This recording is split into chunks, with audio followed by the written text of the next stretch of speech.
لیکن دیکھیے کہنے کا مقصد یہ ہے کہ اب اس گاؤں کے اندر میں اپنے لیے نہیں کہہ رہا ہوں، میں غلامان حضرت سیدنا پیر منصور شاہ رحمۃ اللہ تعالیٰ علیہ، میں یہ سیدنا دھنا شاہ پیر رحمۃ اللہ، ہمارے اس گاؤں کے اندر دو اللہ کے نیک ولی آرام فرمائے،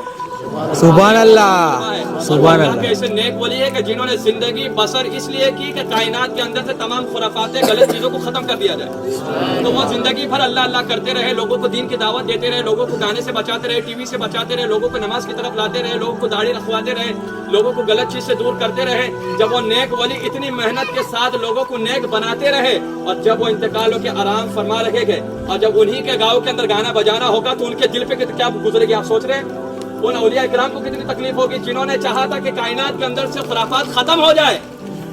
اور ان کے مزار ان کے گاؤں کے اندر یہ خرافاتیں ہوگی تو ان کو کتنی تکلیفیں ہوگی ایک دن کا۔ اور آپ سوچ رہے ہوگے کہ چلو شادی خوشی کا ماحول ایک دن بجا لے گئے، لیکن میں ان سے تمام باراتیوں سب سے محبت کرتا ہوں، اس لیے کہ آپ نے مصطفیٰ کا کلمہ پڑھا ہے، آپ کی مجھے فکر ہے بھائی، کیونکہ ہم ایک دن گانا آپ دیکھ رہے ہوگے مسلمانوں کی کتنی پریشانی ہے، 3 مہینہ ہوتا نہیں ہے، لڑکی کہتی ہے میں کو جانا تھا جمتا نہیں ہے کہ نہیں ماحول ہے، اب طلاق کتنی زیادہ ہو رہی ہے، یہ نہیں ہوتا تو ایک ہی ہوتا ہے ڈاکٹر صاحب دوا دے تو 3 سال ہو گئے اولاد نہیں ہو رہی، یہ مسئلہ بھی پھیل گیا ہے۔ اور کتنے لوگ کیا رہے مولانا کے پاس، مولانا تعویذ دے دو، کیوں کہتے ہیں کہ اولاد تو ہو گئی لیکن فرما بردار نہیں ہے، مارتی ہے۔ یہ وجہ کیا ہے؟ اولاد ہو رہی ہے تو نافرمان، یا تو اولاد ہو نہیں رہی ہے، یا تو بیوی ساتھ میں محبت ختم ہو جا رہی ہے، 3-4 مہینے کے بعد شادی طلاق ہو جا رہا ہے۔ اس کی وجہ کیا ہے؟ جو ہم ایک دن مصطفیٰ کی سنت کو ادا کرتے وقت گانا ڈیجے گانا ناچنا خودنا کرتے ہیں، اس کی نحوست کی وجہ سے شادی کے اندر جو برکتیں ہوتی ہے اسے اٹھا لیا جاتا ہے۔ تو ایک دن کی خوشی کے لیے جو ان کی 40 سال 45 سال 50 سال کی آپس کی زندگی رہے گی وہ خراب نہیں ہو رہی ہے، وہ خراب نہیں ہو رہی ہے،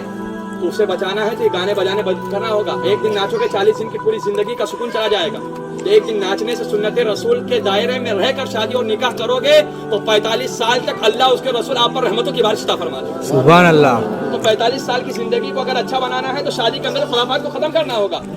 کہنے کا مقصد یہ میں سنت پڑھ رہا تھا، اتنے دور سے گانا بجا کہ دماغ ہل گیا پورا، تو یہاں پر خدا کی عبادت ہو رہی ہے، یہاں گانا بجتا ہے، یہ اللہ کا گھر ہے، اولیاء اکرام کا گھر ہے، لیکن میں یہ نہیں کہتا ہوں۔ لیکن آپ کو بتا دیتا ہوں کہ میں آپ پرسنلی اس لیے کہ اس گاؤں کا امام ہوں، اور جب تک آب و دانہ رہے گا میں یہاں رہوں گا، کوئی ہٹا نہیں سکتا، جب تک اللہ چاہے گا کھلائے گا۔ اور میں حق بات میرے دماغ، کیونکہ وہ امام کچھ کام کا امام نہیں کہ جس کا ایمان کمزور ہو، اگر کھڑے ہو کے نہیں بولتا تو میرے پیچھے لوگوں کی نمازیں نہیں ہوتی، کیونکہ یار غلط ہو رہا ہے اور امام بولا نہیں تو میرے پیچھے نماز پڑھ کے کیا فائدہ؟ امام بزدل ہے، بزدل کے پیچھے نماز اور اس کی ابتدا کرنا جائز نہیں، حرام ہے، سمجھ رہے بات کو؟ تو کہنے کا مقصد یہ ہے تو میں امام ہوں تو میں اپنی